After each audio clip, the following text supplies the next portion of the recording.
Go ahead, sir. Good morning, Judge. May it please support Mark Wasbury for plaintiff. Your name? Let's let her get the. Okay. Hey, Ms. Melvin, can you state your name, please, for me? Sigrid Margot. Thank you. All right. This is plaintiff's motion for default and request for an order to reinstate the case and issue a judgment and order of eviction. Correct? Yes, Judge. All right. And what's the basis of that? Well, Judge, we entered into a CD. Ms. Melvin agreed to not throw things off her balcony. At the time, we were talking about mice, but now this time we received a complaint from another resident that she threw dirt off her balcony. I attached the email to the cups of dirt, several cups of dirt onto this resident and her dog. She was just outside below Miss Melvin's balcony, and I mean, that's worse than throwing mice off, I think. Okay. There were two issues, I thought. One was the dirt, and then So there was chicken underneath the balcony, which the dog rancid.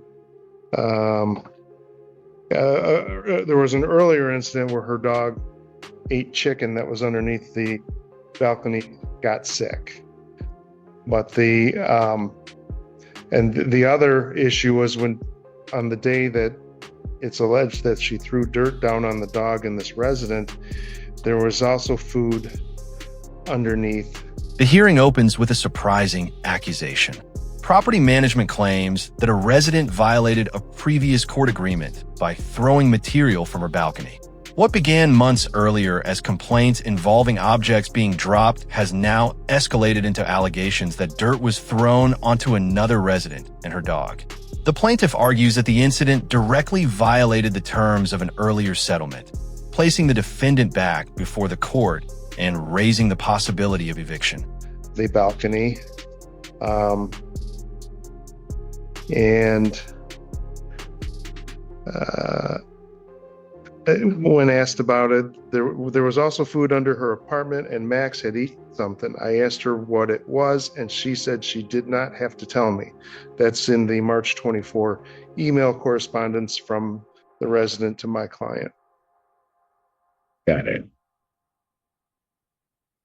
All right. But with regard to, I guess, the food product, I'll call it,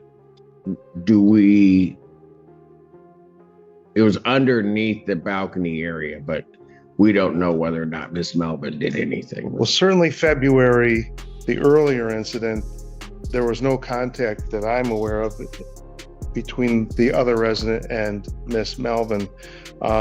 There was some back and forth, according to this email, on the March 23rd date where Miss Melvin indicates, I don't have to tell you what it is. I would think somebody would respond if they didn't put it, I don't know, right? So, Right.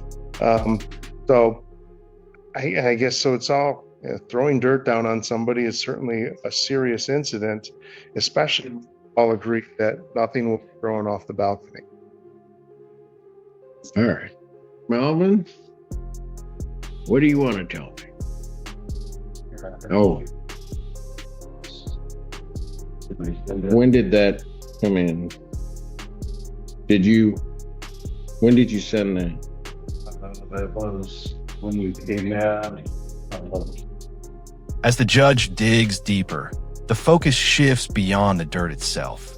Questions emerge about food allegedly found beneath the balcony and whether the defendant had any connection to it. The evidence remains uncertain, but the plaintiff points to an email exchange that appears suspicious. While no direct proof is presented, The discussion begins painting a larger picture of ongoing tensions between residents, turning what seems like a simple complaint into a broader dispute over behavior and responsibility. He came in to respond to the expectation to come back here. I don't think we received a copy. I don't have a copy. Fine. It was put in the file. It was put in the court file? Yes. It's. Do we have a copy? I have received. Yeah, well, let me see it just to see if I can recognize it. It was edited.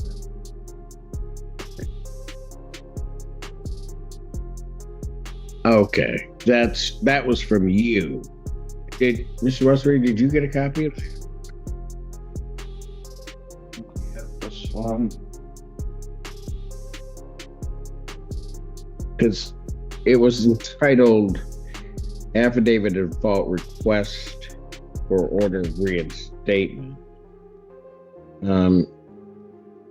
But I don't. Okay, I saw this, but I'm not sure. I'm not sure what to make of this. Have extra copies. We'll give it to me. Okay, well, you have an extra copy. Why don't we get one to Mr. Because what I have here, when I looked at this, was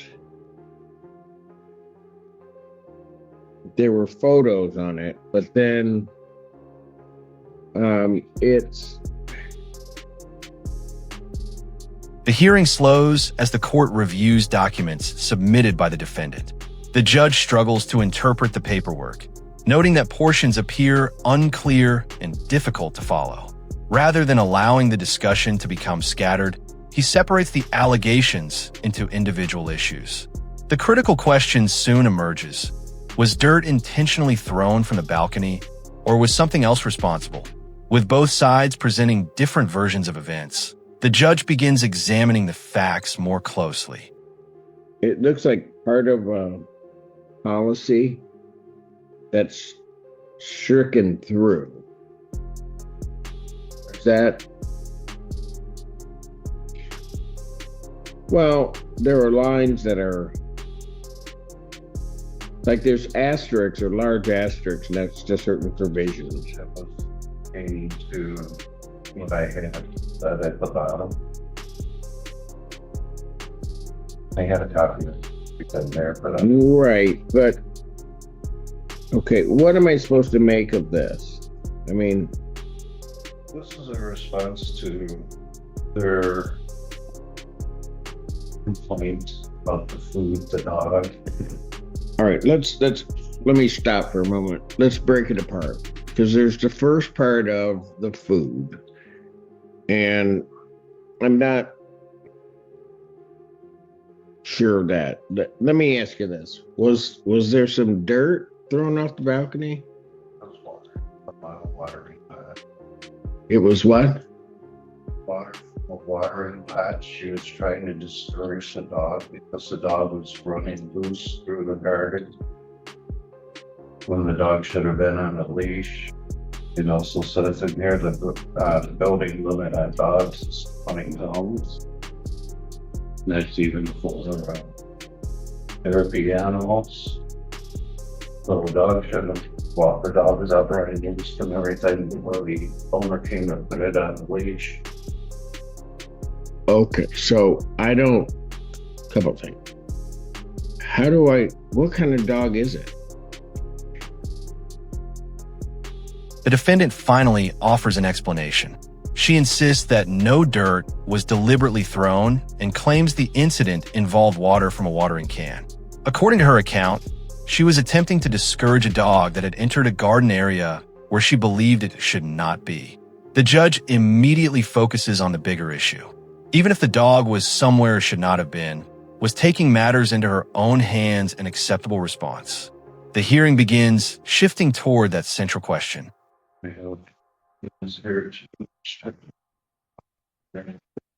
There's a picture. This is all. I see it. I see it, Maryland. That's okay. There is a. So is the picture with the dog, is that the dog's owner?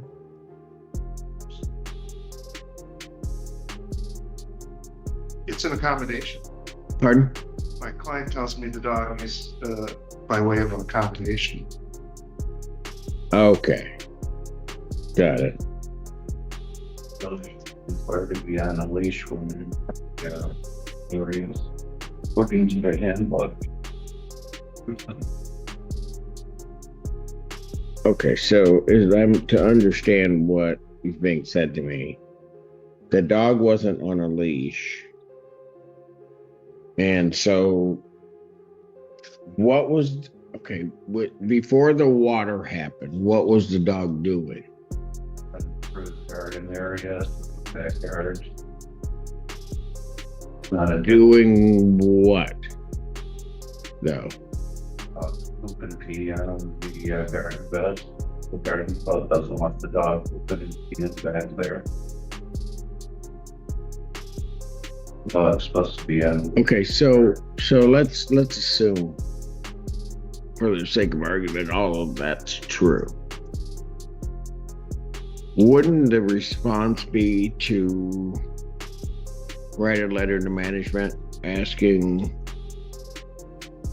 that? Because if you had written a letter to management, the part in here about the size of the dog and likewise. The judge challenges the defendant's reasoning with a series of direct questions. He points out that complaints about pets should be reported to management rather than handled personally. Using an extreme example to make his point, he explains how self-help solutions can quickly create bigger problems. The defendant acknowledges she never formally reported the issue before acting. That admission becomes significant as the court starts examining whether the real problem is the dog or the defendant's decision to intervene herself. They would have told you what they said today, and that is that it was somehow an accommodation that was done for the dog, which then it would excuse it from the policies. So, and then you would have given management an opportunity to do something prior to engaging in some type of self-help. I did talk to management. I went down and explained what happened. No, but before the water. But I mean, if I take it to an extreme, you can't, because somebody else might be breaking the rules, you can't all of a sudden decide the dog's running through there and decide I'm going to shoot the dog because they're breaking the rules. I realize that's not what happened here, but you can't. When people begin to engage in self-help to rectify problems, that's where we get into difficulties. Okay, and so was there a letter sent to management situation, no. about the dog running through and peeing and everything? Her response in the conversation was that the dog had full range over the whole yards. And we got to the relationship between the complex and my mom or the fall on deaf ears. They don't even. Well, whether or not it falls on deaf ears or not, I don't know if that's the issue. The issue really was management communicated with regarding this issue or problem? Just talk to her, and it's like you should have dumped the water, Pardon? I told her it's like it wasn't a great idea, but nothing dangerous. She was just trying to discourage the dog. I get all of that. So there was no communication to management about the problem with the dog. Okay. So now my question is how many times Attention turns to the property itself. The defendant describes recurring frustrations with dogs entering areas near resident gardens and claims management has long been aware of pet-related problems. The judge carefully distinguishes between general complaints and specific misconduct by the dog involved in this case. As details emerge about garden boxes, pet waste, and community notices, the court attempts to determine whether this particular incident was part of a larger ongoing issue or simply an isolated dispute between neighbors. How many times is this dog in the garden area? Yeah. Briefly. The dogs have an area behind the community wall where they're supposed to do their business. And they're not supposed to come in front of the building where our gardens are, and for the windows from the apartments are right there, but the dogs go underneath them. And some of them do run loose. Matter of fact, right now they got a note on the door going to the backyard, take care of your pet poop. Mhm. Management is aware that the dogs are allowed to run loose. Oh, they're not gonna feel like the problem. You know, put it in the rules.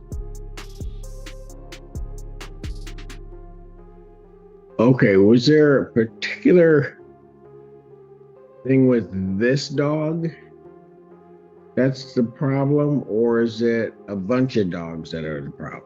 Oh, Annie's dog runs. The judge presses the defendant on one of the most disputed allegations, whether she placed food outside that may have attracted or harmed the dog. Her answer is immediate and firm. She denies putting any food there. The questioning then returns to the day of the water incident. The judge seeks precise details about how long the dog was present and whether it was actually creating a problem. The answers reveal a situation that may have been more ordinary than the escalating conflict suggests. Is it more than Tracy's dog running around or what? Now they're running through the gardens. We got 40 garden boxes put up by the one home. Oh, I get the garden boxes. But she does pick it up. But She does clean it up? Go ahead. You said when the dog poops, she cleans it up? Yeah. Okay. not all the time. But some of the time she does. Well, I'm out there watching the dog. I got better thing to do in 24 hours. I got all this paperwork to take care of.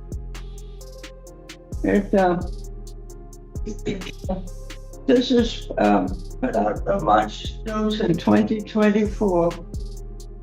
Stop throwing trash, food, cigarettes in the back courtyard outside Slogan and Brook. This is from March 2024. It's not a continuous issue with. Who is that from? Management. So management was telling the residents not to do certain things. Okay. So. Okay, no, I believe you. It's just, let me ask you this. Did you put food out there? No, I don't put food out there. Okay.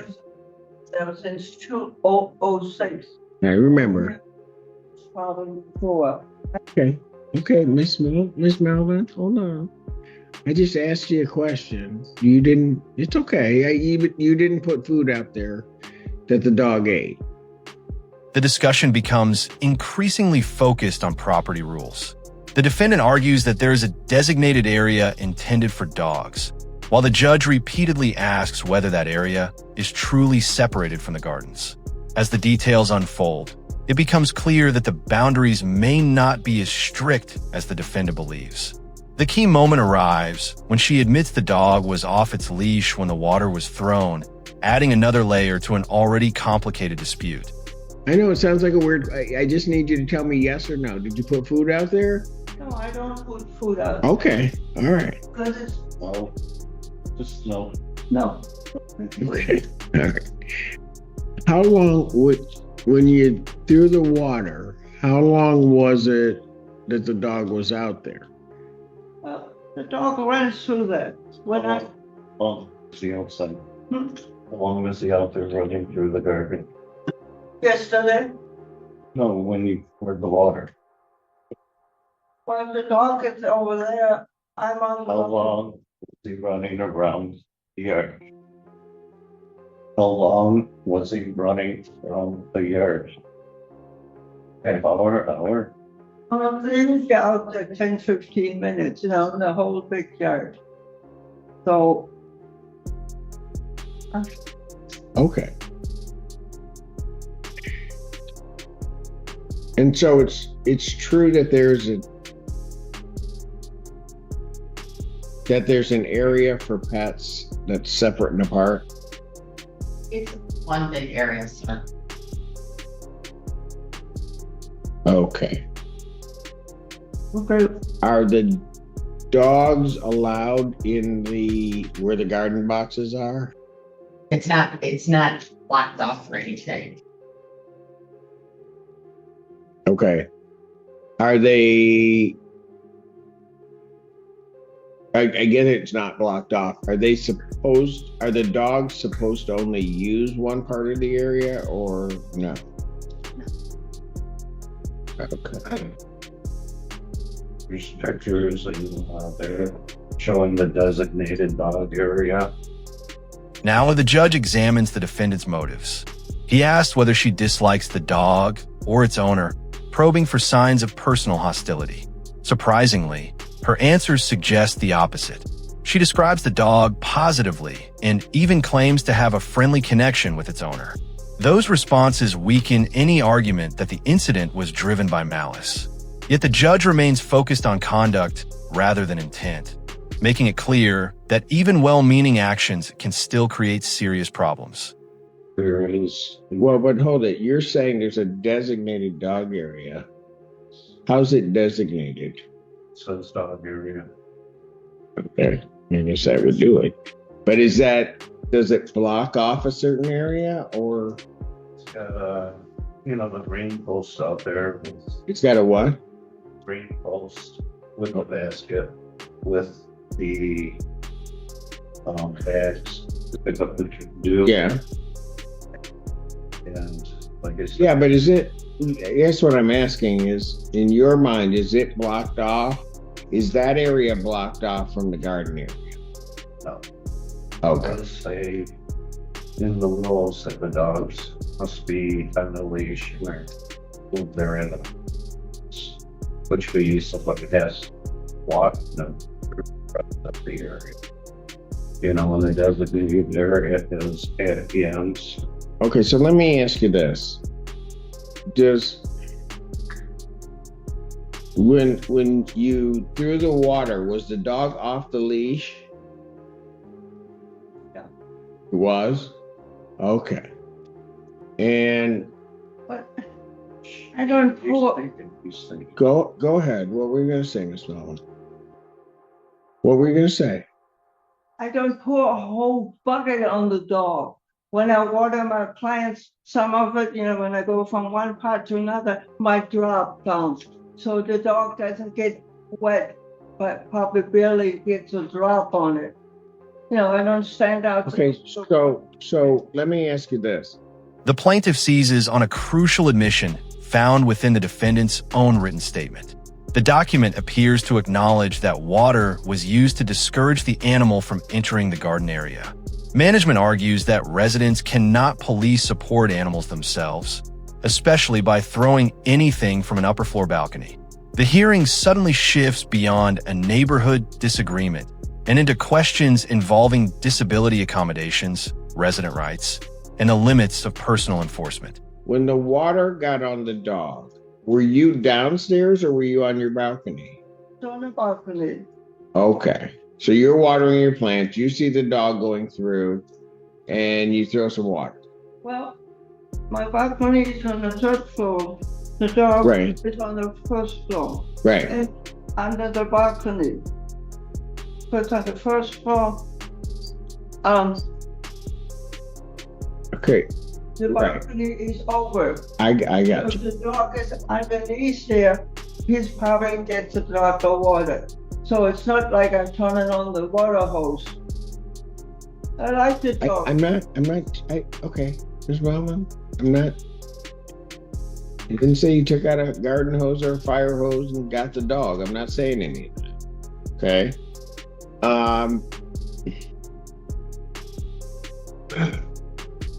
You just said something, and I was going to kind of go there.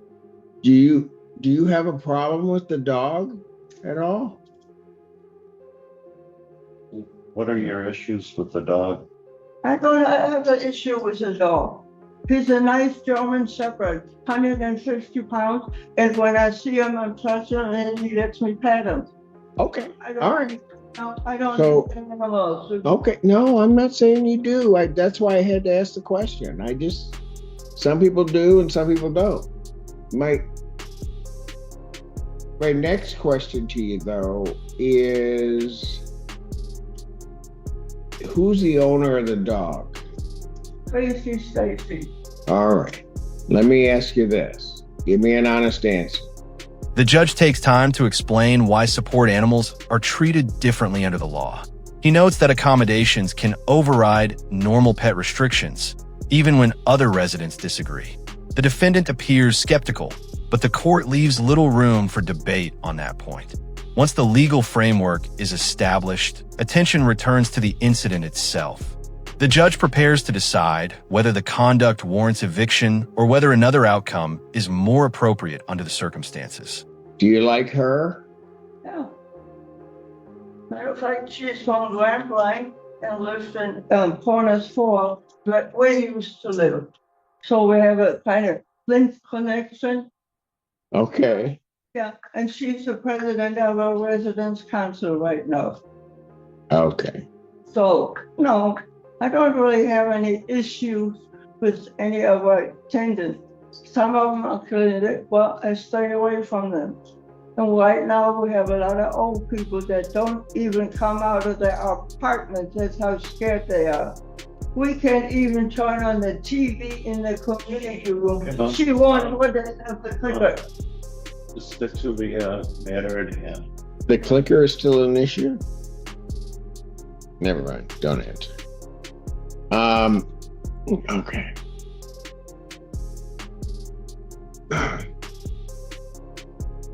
Can I respond to something? Sure. I'm told this is a support animal. We can't tell a resident that the support animal is not allowed to go somewhere. Right. There in the document that was presented to the court, now I have a copy of it, there's an admission that, please note, water in watering can was used to deter animal away from the garden area. The garden area is a convenience, an amenity for the residents. We don't have to put the garden area in, but we do. So the fact that maybe dogs, I don't know if they're going in there or not, but if they are, residents should be cleaning up after them. They sure should, but. The hearing reaches a pivotal stage. The judge summarizes what he believes the evidence shows. The dog, identified as a support animal, was legally permitted to be on the property. At the same time, the layout of the complex appears less clearly divided than the defendant claims. As she continues defending her actions, the judge repeatedly redirects the discussion toward a simple principle. Residents cannot take enforcement into their own hands when disagreements arise. Goes back to we shouldn't throw stuff off the balcony 3 floors up to control the dog that's of no danger to her at that moment. She says she likes the dog. Yeah, What is an accommodation dog, or it's just there? I don't hate the dog just because he runs that away. I'm sorry, sir. What do they mean by an accommodation dog? Under the Americans with Disabilities Act and other provisions, if someone needs an emotional support animal or the like, then they're entitled, provided they meet certain criteria, to have that animal. And so that animal, like they said, if I've got a weight restriction of 20, but that person is entitled to have that support animal, then they can't enforce the 20 pounds. Be curious to see that. Well, I don't know. I can imagine her issues large. Pretty stable person. Well, sir, I'm not going to get all into it because There are various reasons why people may have support animals. It can be an emotional support animal, so that obviously would be something from the outside that you wouldn't see. It's not like it's somebody who is sight impaired and they would have an animal. That's an easy one that you can kind of figure out. The judge becomes noticeably firmer as the debate over the dog area continues. The defendant insists long-standing community practices support her position, but the court is unconvinced. He explains that personal interpretations of property rules cannot override official policies or legal accommodations. The discussion then returns to the original allegations. While uncertainty remains regarding the food, the defendant has already acknowledged using water from her balcony, leaving the court to decide how serious that admission should be. But there are other issues in terms of emotional support and other things. There. Pardon? Yeah. It could be. So therapy animals are restricted to 20 pounds or less too. No. So, sir, you can sit up there and argue that all you want. If they're telling me that there's an accommodation for that dog, you can argue it, you're going to lose it. And I'm not going to get into a big debate about whether or not that animal can be there. If the animal has an accommodation, if the person has the accommodation to have that animal, they're entitled to have that animal. Miss Melvin, here's what I'm going to do on this. Is there anything else for me to say? No, thank you, Judge. Well, this is supposedly our seventh meeting on the subject. And I would request to have a Seven. appointed by a representative.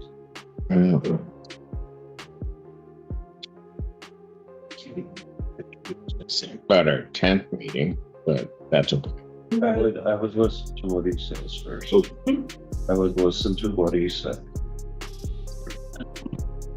A critical warning begins to take shape. The judge makes it clear that the court's primary concern is not the dog's behavior, but the defendant's actions.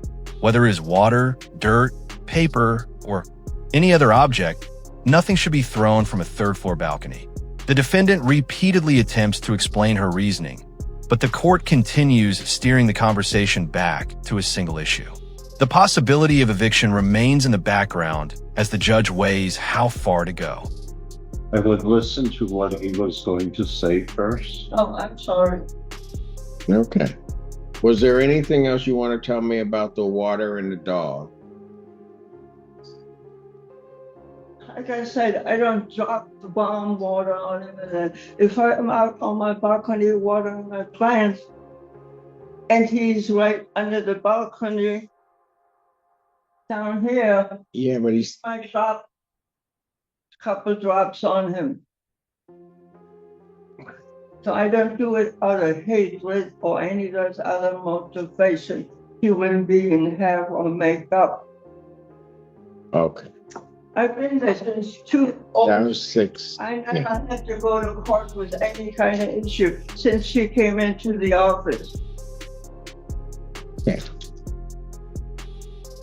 And they started with mice in April 23, 25. He reported that. Let's just stick to the issues at hand. Okay. You have no. All right. So, Ms. Melvin, here's how this is going to work. The ruling is finally delivered. Rather than reinstating the eviction case, the judge chooses a less severe path. He issues a formal warning and explains that future concerns about pets must be directed to management through written complaints. The message is unmistakable. Even if another resident is violating a rule, responding by throwing anything from the balcony is unacceptable. For the defendant, this decision represents a significant reprieve, but it also comes with a clear condition attached. Here's how this is going to work. That the animal that's there is by the plaintiff's testimony, a support animal.